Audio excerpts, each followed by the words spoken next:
मागच्या काही दिवसापासून राज्यभरामध्ये क्रूरकर्मा मुघल शासक असलेला औरंगजेबाच्या कबरीचा मुद्दा हा गाजतोय। बजरंग दलासह हिंदुत्ववादी संघटनेने औरंगजेबाची कबर उखडून फेकण्याचा इशारा दिला होता। तर आता औरंगजेबाच्या कबरीच्या सुरक्षेमध्ये वाढ करण्यात आली। लोखंडी शेडसह काटेरी तारांचं कुंपण हे या कबरीला असणार आहे। हिंदुत्ववादी संघटनांच्या इशाऱ्यानंतर औरंगजेबाच्या कबरीला संरक्षण देण्यात आलेलं आहे।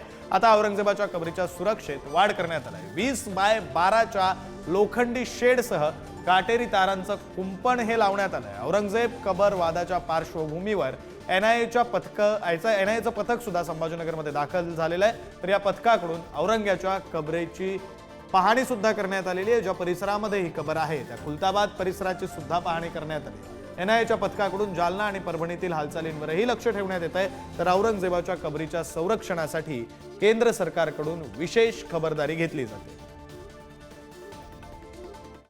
औरंगजेबाच्या कबरीचा मुद्दा राज्यभर गाजत आहे। नागपूरमध्ये हिंसक घटना देखील घडलेली आहे आणि याच पार्श्वभूमीवर बजरंग दल असो किंवा इतर हिंदुत्ववादी संघटना असो त्यांनी औरंगजेबाची कबर उकडून फेकू असा इशारा दिला होता, कार सेवा करू असा इशारा दिला होता। आणि त्याच पार्श्वभूमीवर खबरदारीचा उपाय म्हणून आपण पाहू शकतो की अशा पद्धतीने ही काटेरी तार या संपूर्ण परिसरामध्ये लावण्यात आलेली आहे। त्याचबरोबर लोखंडी शीट लावण्यात आलेली आहे, ज्याची उंची जी आहे 12 फूट सांगितली जाते। अशा 12 फुटाच्या उंचीच्या लोखंडी शीट नंतर ही काटेरी वायर लावण्यात आलेली। आपण त्याच औरंगजेबाच्या कबरीच्या परिसरामध्ये आहोत, ज्या ठिकाणी हा सर्व बंदोबस्त करण्यात आलेला आहे। जे हिंदुत्ववादी संघटना आहेत त्यांनी इशारा दिला होता, त्यानंतर एनआयएचं पथक असेल किंवा प्रशासनातले अधिकारी असेल ज्यांनी या ठिकाणी सर्व पाहणी केली आणि त्यानंतर हा सर्व निर्णय घेण्यात आलेला आहे की कुठेही यामध्ये चूक राहू नये।